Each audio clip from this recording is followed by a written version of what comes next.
Buenos días, buenas tardes, buenas noches. Bienvenidos al estudio de la lección número 11 del primer trimestre del año 2025. Ya solo nos quedan 2 lecciones para terminar este primer trimestre. El tiempo se ha pasado muy rápido. El tema que hemos estudiado durante el trimestre es el amor de Dios y su justicia. Y para esta semana número 11, el título es ¿qué más puedo hacer? Una pregunta que sale desde el fondo del corazón de Dios. El texto para esta semana se encuentra en Juan 18:37, que dice, le dijo entonces Pilato, luego, ¿eres tú rey? Respondió Jesús, tú dices que yo soy rey. Yo para esto he nacido y para esto he venido al mundo, para dar testimonio de la verdad. Todo aquel que es de la verdad, oye mi voz. Así es, así lo declaró Jesús. Si tú eres de la verdad, escucharás la voz de Jesús. Pero antes de continuar con nuestro estudio para esta semana, quiero invitarte a que te suscribas a mi canal. Aquí te dejo el link para que vayas a YouTube, actives la campanita de notificaciones, no te pierdas ninguno de nuestros videos. Déjame un like, déjame un comentario y comparte. Comparte este hermoso evangelio de salvación. Nuestra lección inicia con una historia que es un cuento infantil que se centra en un niño huérfano llamado Denis. Este niño fue adoptado por una familia de la época medieval. Denis odia apasionadamente al rey de su tierra, porque cuando sus padres se enfermaron, los soldados del rey se los llevaron y nunca más volvió a verlos. Muchos años después, Denis se vino a dar cuenta que el rey los separó para evitar que las personas sanas se contagiaran de la peste negra que provocaba muerte. La verdad del rey liberó a Denis del gran odio que sentía contra el rey y supo que el rey había actuado siempre para el bien de su pueblo. Hoy muchas personas ven a Dios como Denis miraba al rey. El mal que han presenciado o experimentado los lleva a odiar a Dios o a negar a veces su existencia. ¿Dónde está Dios cuando hay sufrimiento? Si Dios es bueno, ¿por qué existe tanto mal? Sin embargo, con todo lo que hemos estudiado hasta el día de hoy, hemos comprendido que estamos en un conflicto cósmico en donde el capitán de uno de los bandos es Satanás. Es el capitán del bando perdedor y él lo sabe. Y el capitán del otro bando es Cristo. Es el capitán del bando ganador. Su victoria ya está escrita. Y aunque el conflicto sigue, desde el Calvario y la tumba vacía se sabe quién es el ganador. Pero Satanás aún necesita tiempo para que todos conozcamos que Él es el causante de todo este mal que nos agobia. Por eso Cristo nos invita todos los días a dejar que Él entre a nuestro corazón para que formemos parte del bando ganador y podamos hacerle frente a los dardos venenosos del enemigo. Bienvenido al estudio de la lección número 11. ¿Qué más pude hacer? La primera parte de nuestra lección lleva por título Cristo el vencedor. Esta semana escuché a alguien decir algo tan que la verdad no sé qué pensamiento tenía la persona cuando lo dijo, pero para mí totalmente equivocado. Así es que no se crean si escuchan a alguien por ahí decir que Satanás es el soberano de este mundo. Hay un solo soberano en el universo que incluye nuestro mundo y se llama Dios Todopoderoso. Aunque hay un enemigo en acción al que Cristo mismo se refiere como usurpador, príncipe de este mundo. El verdadero rey del universo es Jesucristo, que no te queda ninguna duda, querido. Las escrituras identifican perfectamente a Satanás. En Apocalipsis 12:9, en Mateo 4:3, en Juan 8:44 y varios versículos más lo llaman el engañador del mundo entero, desde el principio. En Apocalipsis 12 lo llaman el calumniador, el acusador de los hijos de Dios. Y en otros versículos lo llaman el gobernante usurpador de este mundo. Jesús es el único soberano. Pueden haber otros que se creen soberanos, incluido Satanás, pero no lo son. Ten la seguridad de ello. Jesús es la verdad y vino a dar testimonio de ella. Y a los que les gusta escuchar la verdad y hacerla parte de su vida, no tienen ningún problema. Pero a otros, como a Pilato, por ejemplo, tuvo problemas de aceptar esa verdad. ¿Por qué? Porque no le convenía a sus planes terrenales. Y ese es el problema. Muchos de nosotros rechazamos la verdad porque no nos conviene a nuestros planes terrenales. Qué tristeza, porque todo esto pasará. La invitación es a que tú abraces la verdad y que la hagas parte de tu vida. Y así, como Denis, serás libre de todos los engaños del usurpador. La segunda parte de nuestra lección lleva por título El que es justo y justifica. Voy a compartir contigo dos versículos que están en Romanos. El uno se encuentra en 3:23 y el otro en el 5:8. Capítulo 5, verso 8. 3:23 dice, por cuanto todos pecaron y están destituidos de la gloria de Dios. Pero mira lo que dice el 5:8. Mas Dios muestra su amor para con nosotros, en que siendo aún pecadores, Cristo murió por nosotros. Gloria sea su nombre, porque si no, esa sentencia que estaba sobre nosotros de muerte hubiera sido terrible. Porque Satanás acusa a Dios de ser un tirano, un dictador de leyes que solo sirven para condenar, porque nadie puede cumplir. Entonces Dios responde a esa acusación enviando a Cristo a morir en nuestro lugar, para que seamos justificados al aceptar a Jesús. Satanás vio que su disfraz le había sido arrancado en la cruz del Calvario. Su administración quedaba desenmascarada delante de los ángeles que no habían caído y delante del universo celestial. Se había revelado como homicida. Al derramar la sangre del Hijo de Dios, había perdido la consideración de todos los seres celestiales. Y si nosotros comparamos Apocalipsis 12:10 con Génesis 3:15, veremos que por medio de la muerte de Cristo, ahora podemos aplastar la cabeza del enemigo, del usurpador, como dice Génesis 3:15. Jesús no solo vino a ser el único ser justo en esta tierra, sino que vino a justificar a todo aquel que acepta su justicia. Y de esa manera, estando ahora en Cristo, podemos decir, como dijo Pablo en Romanos 8:35, ¿quién nos separará del amor de Cristo? ¿Tribulación o angustia o persecución o hambre o desnudez o peligro o espada?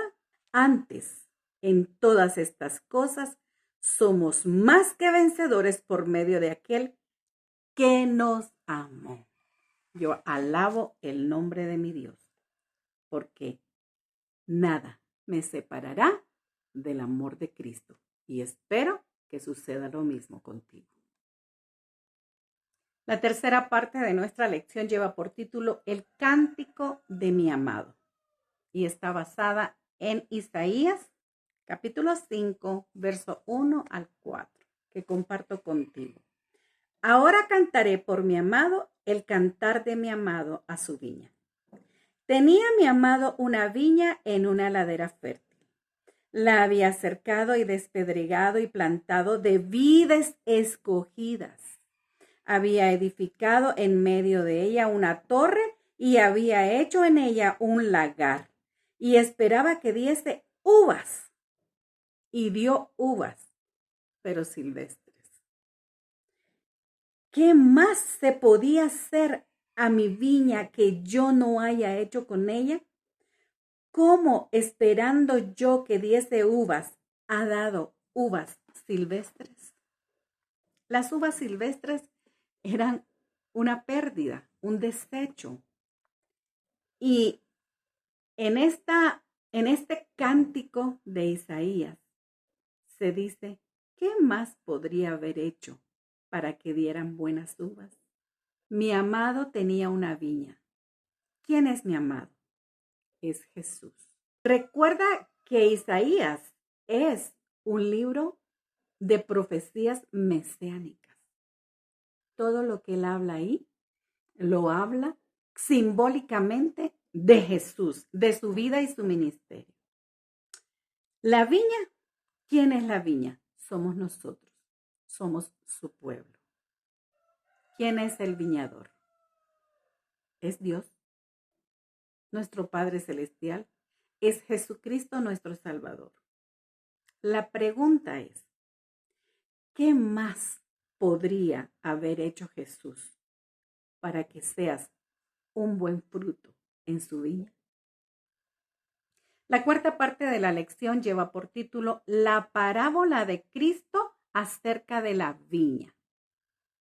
Y vamos a compartir la lectura de este día que se encuentra en Mateo 21, 33 al 39. Oíd otra parábola. ¿Se recuerdan de la viña? Isaías 5. ¿Se recuerdan de esa parábola, de ese cántico de Isaías, de una viña? Ahora Jesús cuenta esta parábola.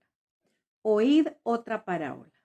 Hubo un hombre, padre de familia, el cual plantó una viña, la cercó de vallado, cavó en ella un lagar, edificó una torre y la arrendó a unos labradores y se fue lejos. Cuando se acercó el tiempo de los frutos, envió sus siervos a los labradores para que recibiesen sus frutos. Mas los labradores, tomando a los siervos, a uno golpearon, a otro mataron, a otro apedrearon. Envió de nuevo otros siervos, más que los primeros, e hicieron con ellos de la misma manera. Finalmente les envió su hijo, diciendo, tendrán respeto a mi hijo. Mas los labradores, cuando vieron al hijo, dijeron entre sí, este es el heredero, venid, matémosle y apoderémonos de su heredad. Y tomándole, le echaron fuera de la viña y le mataron. La pregunta es, ¿qué puedes decir después de escuchar todo lo que el dueño de la viña hizo por la viña? Cuidó la viña, la plantó bien, les dio todo. Se las arrendó con la viña ya sembrada, con el lagar ya cavado.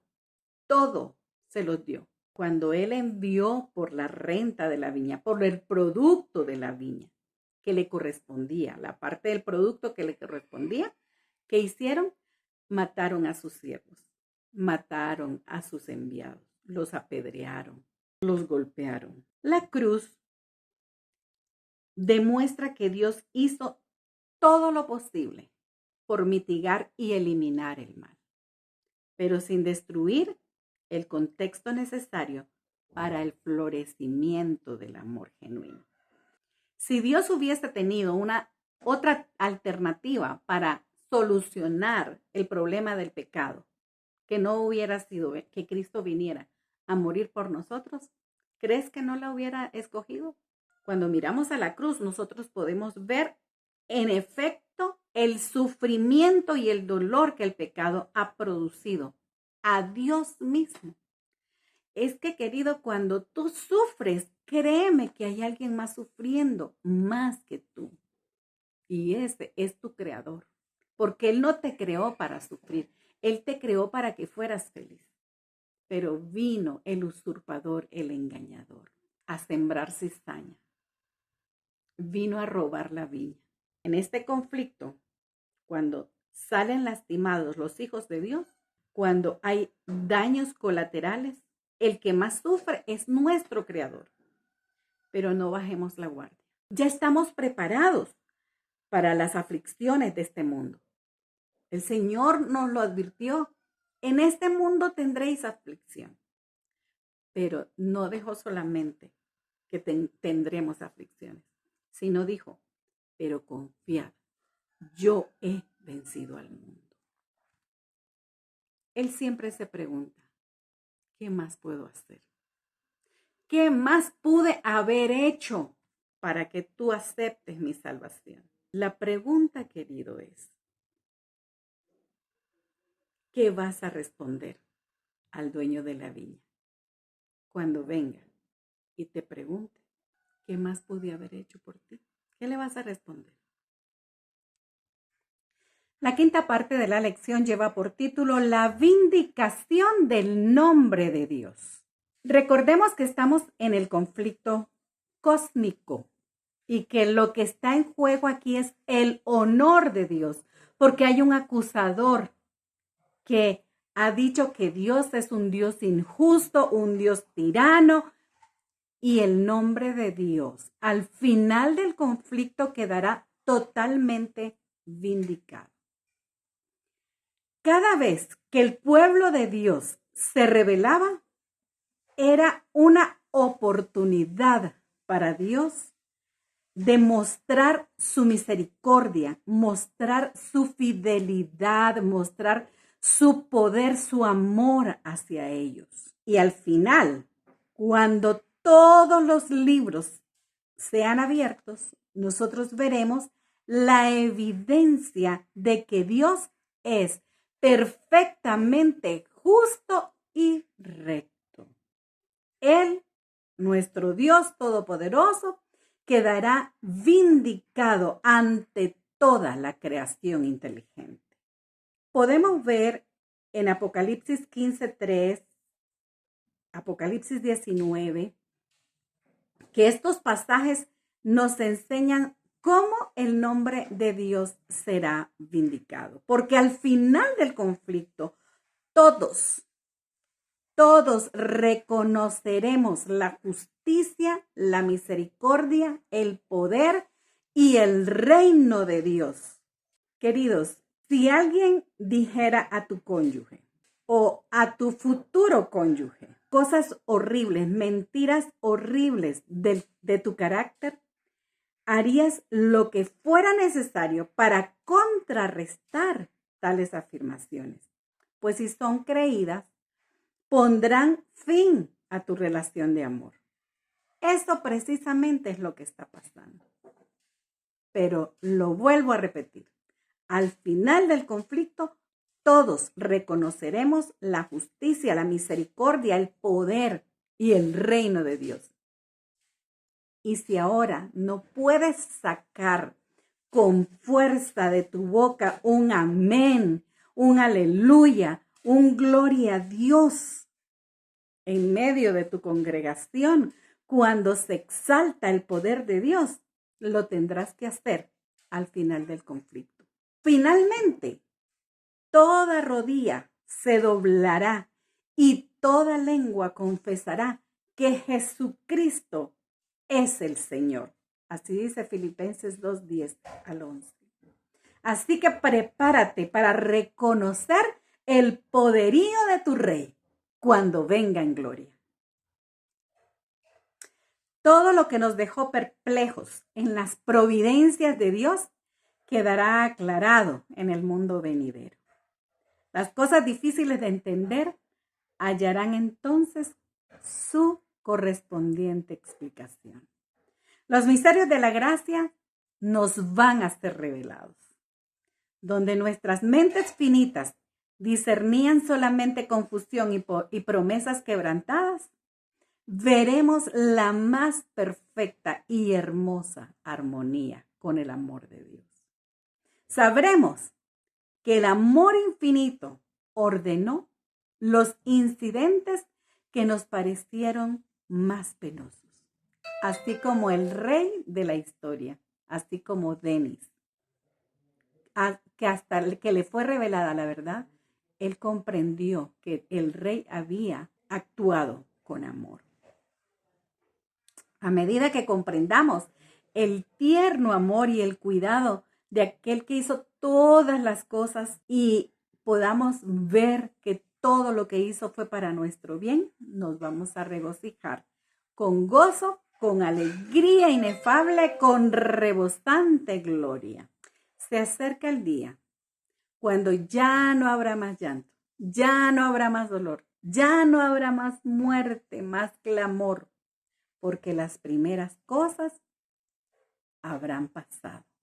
Y será un mundo que ni siquiera podemos imaginarnos. Ese mundo que Dios nos dará. Pero para ir a ese mundo que Dios está preparando para nosotros, tenemos nosotros que prepararnos para vivir en él. Hemos llegado al final del estudio de nuestra lección número 11. Espero que la próxima semana también podamos reunirnos y estudiar la lección número 12. Pero mientras ese tiempo llega, ese momento de volvernos a reunir a través de esta red social, vivamos bajo la sombra del Omnipotente y clamemos todos los días a nuestro Dios que envíe a Cristo muy pronto para nuestra redención.